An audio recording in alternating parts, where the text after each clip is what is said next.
Well, hi everyone. I'm John Redland with a review of WWE NXT, the lifeless NXT brand. Because the sterile environment and all the shit that they've been doing, I get it. They're doing it for safety. I understand. But AEW, as much shit as I have gave them tonight, during my Dynamite review and during other shows, at least more often than not, they have gotten this whole idea of having energy with wrestlers around the ring, making noise, having fun, building some other feuds, just having fun with the whole thing while respecting the distancing and making sure that the talents are safe. I want the talents to be safe, but fucking hell, if you're not going to add some energy to this, why even have the fucking thing besides a TV contract and making sure that the wrestlers get paid? I mean, it's a fucking lifeless show. I don't know. Answers in the comments. What do you guys think? I would love to know what you guys think. Beth Morrow and Tom Phillips on commentary, and we have Johnny Gargano with a new theme. All heart, no soul, and no fucking charisma. And Johnny Gargano's a fantastic wrestler, and he's trying. This heel run ain't working. It ain't fucking working at all. They're trying a lot better than they did the last time, but this ain't working. It's Gargano versus Dominik Dijakovic. Beth, meaty chopping chops was an actual line that was said during this. But you know what? Beth isn't bad on commentary. She's just not all that great, but she has my respect for taking so many damn bumps in the ring, and especially for battling in the Royal Rumble with that head wound, whatever that was pretty damn scary. And having to put up with whatever the fucking Santina spot was for. So, Gargano does do some good heel tactics. Of course, Dominik Dijakovic does sell his knee when it gets targeted and throws Gargano around because he has the power and the height advantage. Here's Candice being useless. It is not that Candice isn't good in the ring, but you took from being Gargano's wife as a babyface, trying to change her character, and now she's Gargano's wife as a heel, which makes her even less interesting. And it's not that she can't play heel. I'm sure she can. But the way they're doing it right now, they're just whiny people that are doing this. And yes, maybe I'm coming across as a whiny fan, but you know what? That's the whole thing about being a fan. You praise what you like, and you slam what you don't like. Choke bomb for 2, turnbuckle spot, and then suddenly the slingshot DDT, 1, 2, 3. Cool. Please let this be the end of this feud. Probably won't be. But they need to really do something massive to make me interested in this Gargano-Candice heel duo. Because right now I'm not. We get Marcel Bartel and Fabian Eichner talking about Riddle and Thatcher, talking about beating them up last week, and they challenge him for a title match next week. Okay. Tozawa versus Jack Gallagher, cruiserweight tournament, match. I mean, not first round thing, it's round robin. Interim cruiserweight championship is what I should say. Jack Gallagher, as tough as he is, this fucking whole Conor McGregor cosplay thing is bullshit, and it just turns me off from him completely. I can't even be invested in the stuff he does, even though he is very good in the ring. Tozawa hasn't really meant all that much, and this match was quick. Tozawa won pretty quickly. This is, 7 minutes? I complained about some matches going long, but it's like, was it even 7 minutes? It felt like it was almost 5. And he hits the senton, wins it. Cool. All right, Xia Li versus Chelsea Green. Robert Stone. This whole Robert Stone thing is not working at all. And if you want to watch one of the worst modern era matches, period, that I've seen in a goddamn while, and I love to know what you guys think, because I like Xia Li. I think Xia Li is very talented. She definitely has some growing to do, as much work as she has put in. On this type of stage, she needs a lot more. She needs, a lot more TV time. She is quite good and can make some impactful kicks. Chelsea Green, the hot mess, doing all this stuff.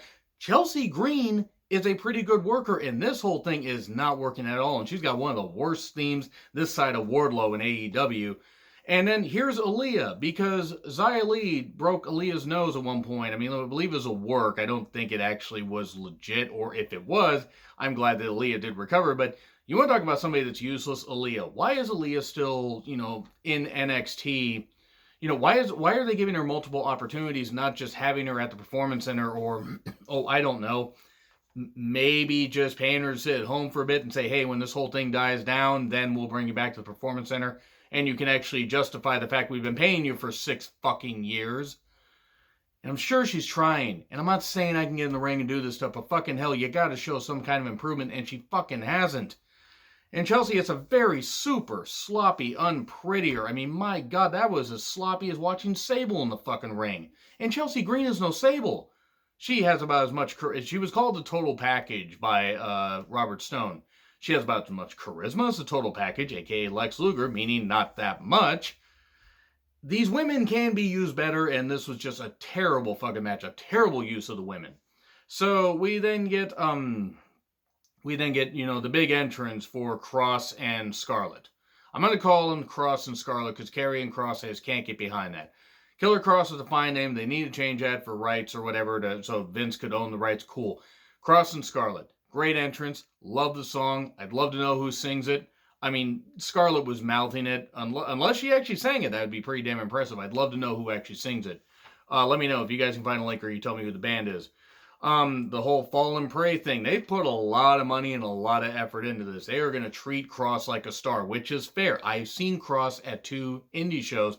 Met him at one last year. Great guy. Great guy.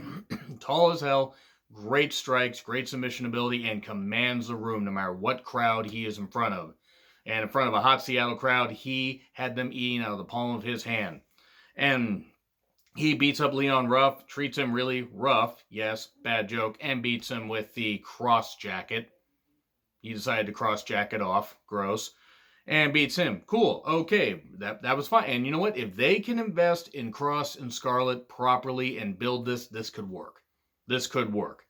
Then we get Riddle and Thatcher. They accept the challenge for, to face Eichner and Bartel. And then we get Io versus Charlotte, NXT Women's title. So besides the fact that Io had to drag every fucking bit of good that Charlotte has left in her, which isn't all that much, and besides the fact that David Flair cut better promos than Charlotte has in her goddamn life, and David Flair couldn't cut promos at all. I'm watching WCW 2000. David Flair had really no charisma. And Charlotte, whether she's being told to do this shit or not, it's fucking bullshit. Because she is dragging the NXT Women's Division down, just like she dragged down the Raw Women's Division and the SmackDown Women's Division. Because, yes, I am over Charlotte. And if they're telling her to do this stuff, they're giving her the wrong damn advice. But you know what? At this point, she can't fucking work. She can't fucking sell. I won't say that she's not a good athlete. I won't say that she hasn't put in work before. But I'm over this. Right now, I could give 2 shits what happens to Charlotte. Besides her going away from TV, but I don't want her injured. I don't want her to get any illness. I don't want anything terrible to happen to her. I just don't care if she's off TV for good. She loses a championship and that's it. Now, I knew that they were going to find a way to have a screwy finish and stuff like that. I figured they'd just have her beat Io straight up. Charlotte does a horrible moonsault.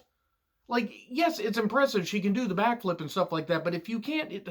You can't pancake flat, which, she's got pancake tits, which takes out the goddamn implant, so, it probably makes sense that she could pancake flat on that goddamn thing.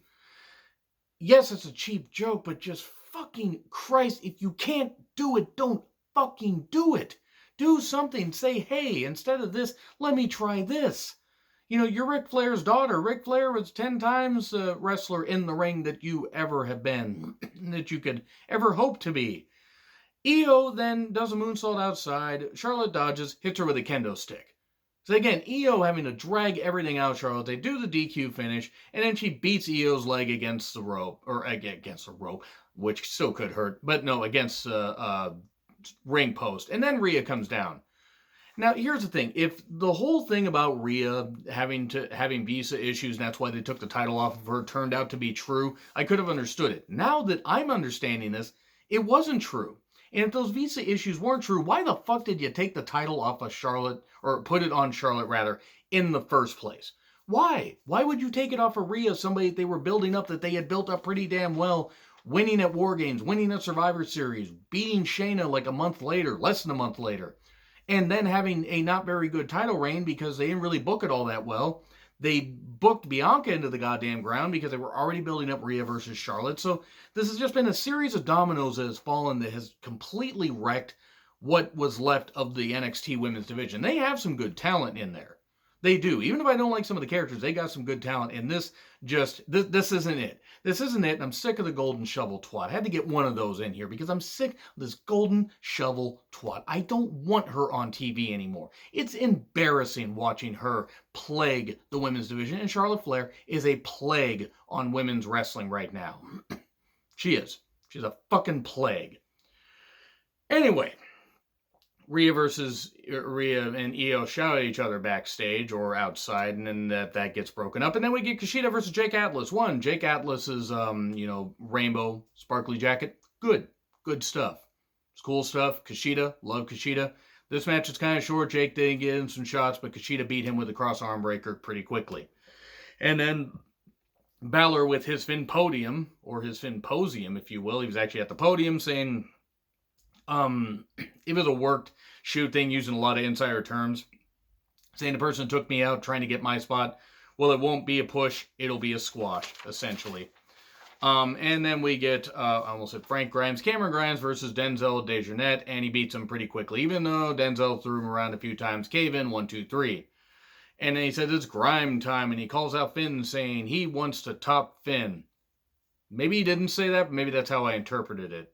But he basically wants to beat up Finn. He wants to slap him. Finn comes out and says, "You want to slap me? You want to slap me?" Well, he tries to swing at him, and then the stomp, and it looked like he almost stepped on his neck and his face. That looked pretty deadly. Now, I mean, it seemed like he was okay, or it's just adrenaline, and Cameron did get stepped on, but boy, that was pretty damn scary. And Balor says, the best way to kill a snake is to chop off its head. That's murder, Finn. That's murder. Finn, you should be talked to about this. That was murder. Dream versus Cole, NXT title. Dream lost. Whatever, I got nothing against Cole. They added boom, the boom thing to his, gross. They had the boom thing there, and that was it. The match is fine. Dream has lost so much momentum. Yes, it was an ill-timed injury.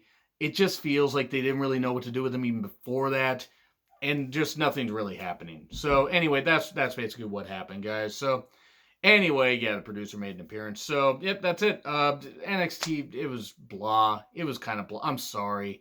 The match was fine, but I just didn't care. Oh, and by the way, what happened is Dexter Lumis came out from under the ring, being all spoopy, attacking Fish, attacking Strong, and then a ref bump because he threw Strong into the ref. Dream hit the Purple Rainmaker, and then they had Fish attack Lumis, kind of take him down, stuff like that. And then Dream won with the last shot. So, okay, there you go. So they're still doing this Dexter Lumis thing, attacking the Undisputed Era. I don't know what they're going with. That's about the only interesting thing there. It's not the talents didn't try, I just didn't care about the show. Let me know what you think in the comments. Like, share, subscribe, Twitter handle in the description. I'm John Ritlin. I'll see you soon.